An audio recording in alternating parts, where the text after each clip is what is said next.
কি হয়েছে তাদের সাথে? বলো বলো বলো। তারা কি করেছে আপনার সাথে?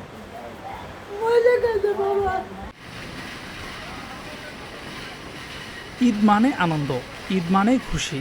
ঈদে আপনজনদের সঙ্গে আনন্দ ভাগাভাগি করার জন্য মানুষ দূর দূরান্ত থেকে ছুটে আসে পরিবার পরিজনের কাছে।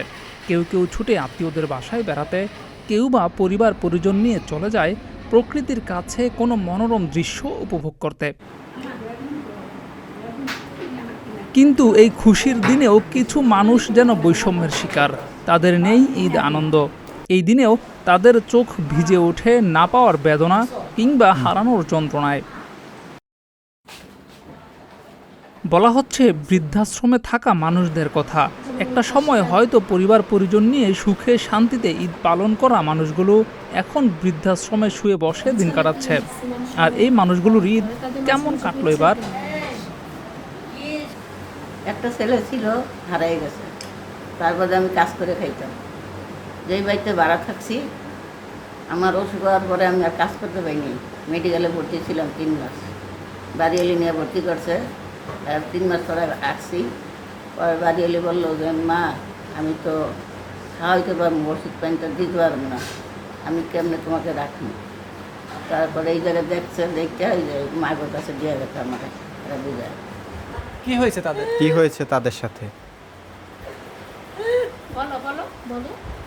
তারা কি করেছে আপনার সাথে?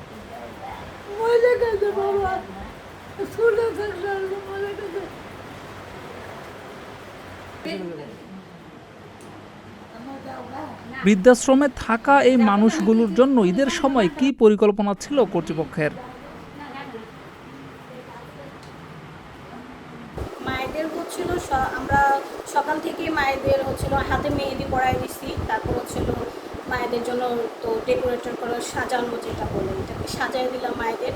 তারপরে হচ্ছিল মায়েদেরকে তো ক্লিপ দিয়ে ওই আমাদের আপন ভবনের অথরিটি পার্সন থেকে আমাদের হচ্ছিল মায়েদের সাজানোর জন্য যে অ্যাক্সেসরিজগুলো লাগে, মায়েদের চুলে দেওয়া ব্যান্ড বা যেটাই বলেন, ওইগুলো মায়েদেরকে দিয়ে সকালবেলা সাজিয়েছি। তারপরে মায়েরা সকালবেলা সেমাই খাইছে, পায়েস খাইছে।